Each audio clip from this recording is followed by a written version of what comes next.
Part 1. Those fragments kept broadcasting. Weak signals, but persistent. Thump, thump. Beep, beep. The floorboards turned into some kind of antenna array, spreading the old man's digital ghost through the building's infrastructure. That eye haunted me most. That clouded, ancient eye. The one that had watched me smash his neural implant to pieces, even dead, it seemed, to track my movements, accusing me from beyond the grave. I'd killed him for that stare, that judgment, that knowing look that said he understood exactly what kind of person I was. In this world, biological hearts had been obsolete for decades. Those primitive muscles wore out too fast, so neural implants took over circulation. When I destroyed his chip, I wasn't just erasing his digital identity. I was stopping his artificial heart. The perfect murder. No chip meant no records, no proof he ever existed. But worse than the eye was his bird.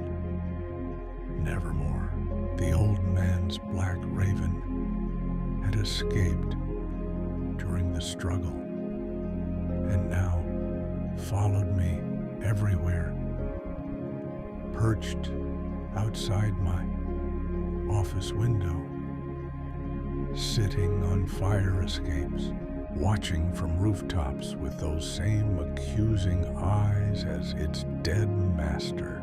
2 days before Morrison showed up, some pimply IT kid knocked on my door.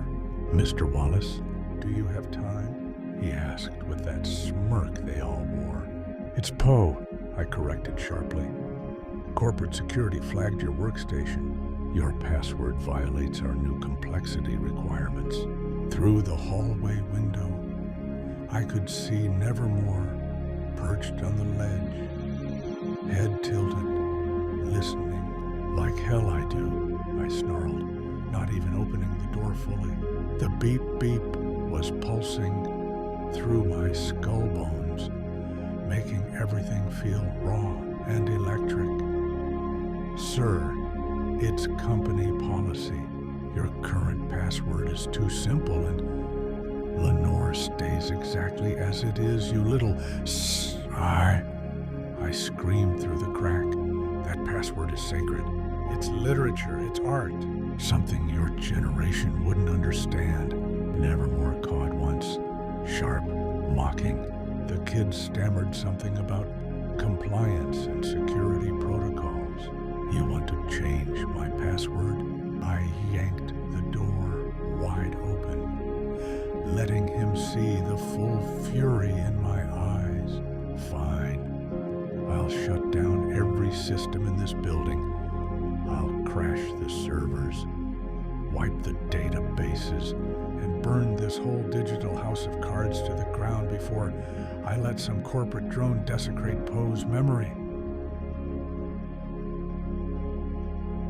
The fragments were getting louder, feeding off my rage. The old man's ghost approved of my defiance, and Nevermore watched it all. A living reminder of my crime. "Sir, please calm down." "Calm down." I grabbed the doorframe, knuckles white.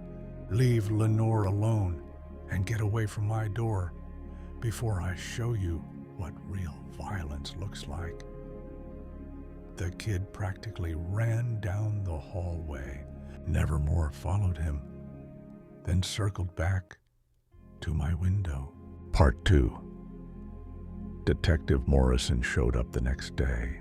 Professional, calm, asked routine questions while I sat there with those vintage bone conduction earphones around my neck.